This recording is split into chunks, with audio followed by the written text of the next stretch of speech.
ప్రభునందు ప్రియమైన శ్రోతలకు వందనములు. ఈ పోడ్కాస్ట్ కార్యక్రమం నాకు స్వాగతం. మీ అందరి కొరకు ఈ కార్యక్రమమును ప్రసారం చేయుచున్నాం. విని దైవాశీస్సులు పొందుకోగలరు. ప్రియమైన శ్రోతలకు మన ప్రభువైన యేసుక్రీస్తు నామంలో శుభోదయం. శ్రోతలారా, బాగున్నారా? మీ కొరకు ప్రతిదినం ఫీబా ఇండియా పక్షముగా ప్రార్థన చేస్తున్నాం. రండి, ఈ ఉదయకాలము దేవుని సన్నిధిలో వాక్యాన్ని ధ్యానం చేద్దాం. ఎముకలలో అగ్ని, ఫైర్ ఇన్ ది బోన్స్ అనే అంశాన్ని మీ మధ్యన జ్ఞాపకం చేయాలని ఆశపడుతూ ఉన్నాను. ఇర్మియా గ్రంథము 20వ అధ్యాయం 9వ వచనం ఈ విధంగా వ్రాయబడి ఉంది. ఆయన పేరు నేనెత్తను, ఆయన నామమును బట్టి ప్రకటింపను అని నేను అనుకుంటున్నా. అది నా హృదయంలో అగ్నివలే మండుచు నా ఎముకలలోనే మూయబడి ఉన్నట్టున్నది అని ఇర్మియా గారు మాట్లాడుతూ ఉన్నారు. ప్రవక్తయగు ఇర్మియాకు జనముల మధ్య నుండి, రాజుల యొద్ద నుండి వ్యతిరేకత వచ్చింది కనుక అతడు సొమ్మసిల్లెను. అయితే కనికరం గల దేవుడు ఇర్మియా యొక్క ఎముకలలో తన అగ్ని అభిషేకమును ప్రవేశపెట్టెను. నేడు మీ ఎముకలలో తన అగ్ని అభిషేకము కుమ్మరించి మిమ్మల్ని ఉజ్జీవింపచేయుటకు బహు ఆసక్తి గలవాడై ఉన్నాడు. ఆయన ఎండిన ఎముకలను జీవింపచేయగలవాడు కదా. హెస్కేలు 37:1-6 వచనాలు చదువుతూ ఉంటే, ఆ వచనాల కారణము మీరు క్రీస్తు ఎముకలలో ఎముకగాను ఆయన పెండ్లి కుమార్తెగాను ఉన్నారు. సొమ్మసిల్లిన వారికి బలమిచ్చువాడు ఆయనే, శక్తిహీనులకు బలాభివృద్ధి కలుగుచేయువాడు ఆయనే. యెషయా 40:29లో ఉన్న మాటలు మనం జ్ఞాపకం చేసుకోవచ్చు. నిజంగా ఎముకలలో అగ్నిని సృష్టింపచేసి నాశనంకై వెళ్లిపోతున్న వారిని యేసుప్రభు సువార్తను అందించడానికి, ప్రకటించడానికి దేవుడు అనేక మందిని అనేక రకాలుగా అనేక మంది మిషన్స్ ని వాడుతూ ఉన్నారు. నేడు ప్రభు మిమ్మును కృంగిన స్థితిలో నుండి లేవనెత్తి ఉత్సాహమును ఆత్మతో నింపుచున్నాడు. దానికి కారణమేమిటో తెలుసా? దేవుడు మీ ఎదుట ప్రేమ కలిగి ఉన్నాడు.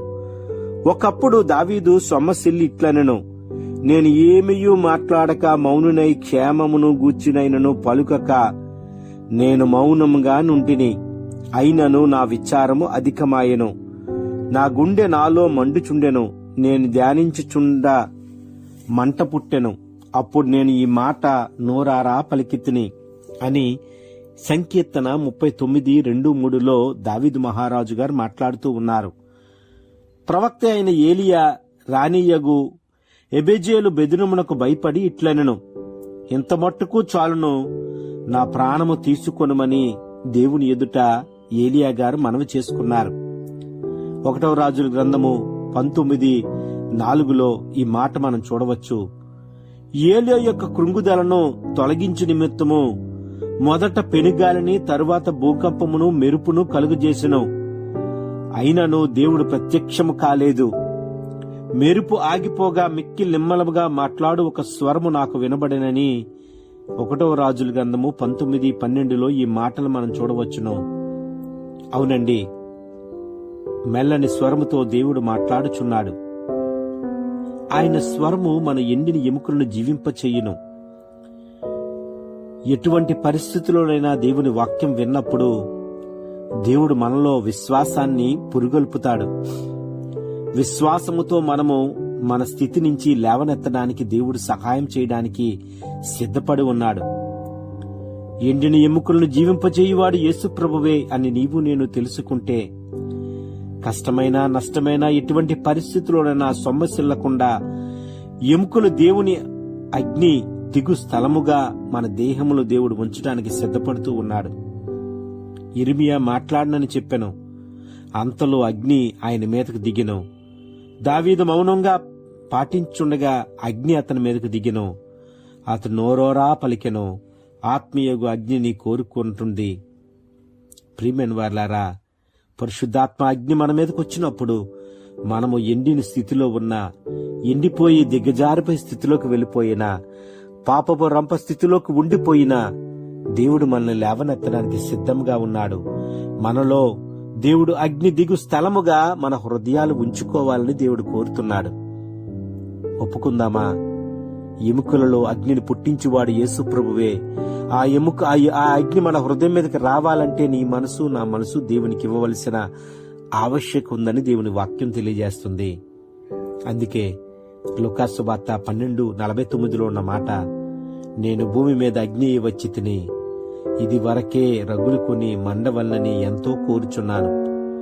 అగ్ని ఆయన వాక్యము ద్వారా మన హృదయములకు చొచ్చుకొని పోతే మన హృదయాల్ని రెండంచుల ఖడ్గము వలె ఆ వాక్యము చీల్చినప్పుడు మనలో ఉండే కుళ్ళు, కపటము, దోషము, పాపరహిత జీవితం మనకి దేవుడిస్తాడని సిద్ధపడుతూ ఉన్నాడు. ఒప్పుకుందామా? ఆయన అగ్ని మనలో, మన ఎముకలలో ఆయన దించేలాగున, తీసుకువచ్చేలాగున దేవుని సన్నిధిలో మొరపెట్టుదాం. మన పాపాలు దేవుని సన్నిధిలో ఒప్పుకుందాం. దేవుని కొరకు ఎదురు చూద్దాం. ఎముకలలో అగ్నిని పుట్టించువాడు యేసు ప్రభువే అని నమ్ముదాం. నా హృదయం అగ్ని వలె మండుచు నా ఎముకలలో మూయబడినట్లున్నదని ఇర్మియా చెప్పిన రీతిగా ఆయన నామాన్ని, ఆయన పేరుని ప్రకటిద్దాం. ఆ విధంగా జీవిద్దాం. దేవుడు ఈ వాక్య భాగం ద్వారా మనందరితో మాట్లాడని నమ్ముతూ, విశ్వసిస్తూ ప్రార్థన చేసుకుందాం. ఈ కార్యక్రమమును గూర్చి మీ సలహాలు మరియు మీ ప్రార్థనా అవసరతల కొరకు మమ్మను సంప్రదించవలసిన మా ఫోన్ నంబర్ 948585085039 మరియు ఈమెయిల్ ఐడి info@fibaonline.org. మా ఫోన్ నంబర్ మరొకసారి 9480585039. Email ID info@fibaonline.org.